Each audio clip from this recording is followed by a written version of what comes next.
Saudara mahasiswa Universitas Terbuka, saya Darmawan.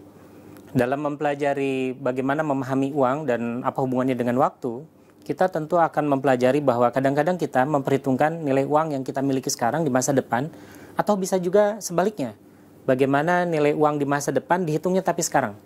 Jadi, kalau misalkan kita ingat rumus untuk menghitung di masa depan itu seperti ini, sebetulnya perubahannya tidak terlalu besar. Kita lihat bahwa rumusnya seperti ini. Jadi nilai uang kita di masa sekarang dengan dasar perhitungan berapa nilai uang di masa depan adalah caranya pertama arus kas pada tahun waktu yang kita ceritakan tadi itu dibagi dengan 1 tambah R pangkat N. R pangkat N itu masih penjelasan yang sama, R-nya bunga, N-nya menyatakan waktunya. Nah, kita lihat di sini ada diskon faktor. Diskon faktor itu sebetulnya jika Anda melihat di modul, itu Anda tidak perlu menghitung. Anda bisa lihat di bagian lampiran, kemudian Anda cek agar kemudian tentu Anda menjadi lebih mudah berhitung.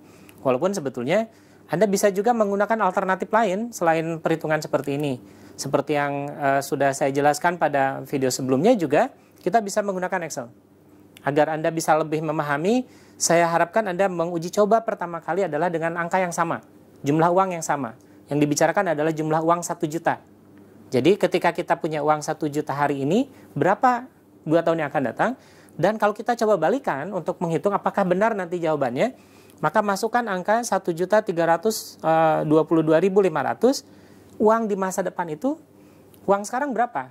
Nah, menggunakan rumus yang sama, Anda bisa memasukkan rumusnya, Anda bisa simpan di sel mana saja, sama dengan VV dalam kurung berapa bunganya, titik koma, berapa lamanya, berapa tahun, berapa kurun waktunya, titik koma, berapa pengembaliannya, berapa kali pengambilannya, dan kemudian jangan lupa titik koma, berapa nilai uangnya.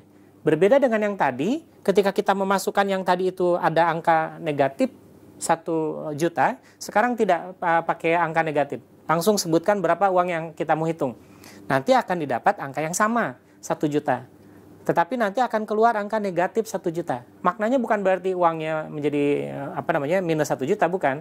Itu hanya perhitungan dari Excel saja. Jawabannya tetap kita maknai sebagai uang 1.322.500 di masa depan itu, maka masa sekarang nilainya adalah 1 juta.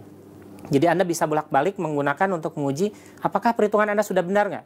Jadi perhitungan yang tadi dilakukan misalkan 1 juta di masa depan, atau dibalikan, jika kita punya uang 1.322.500 di masa depan itu sekarang berapa?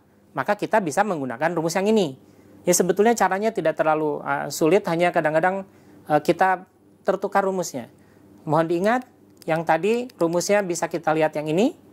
Ini untuk nilai di masa depan, dan ini adalah nilai untuk di masa yang sekarang. Kalau misalnya Anda rajin berlatih, saya kira Anda tidak akan kesulitan membedakan.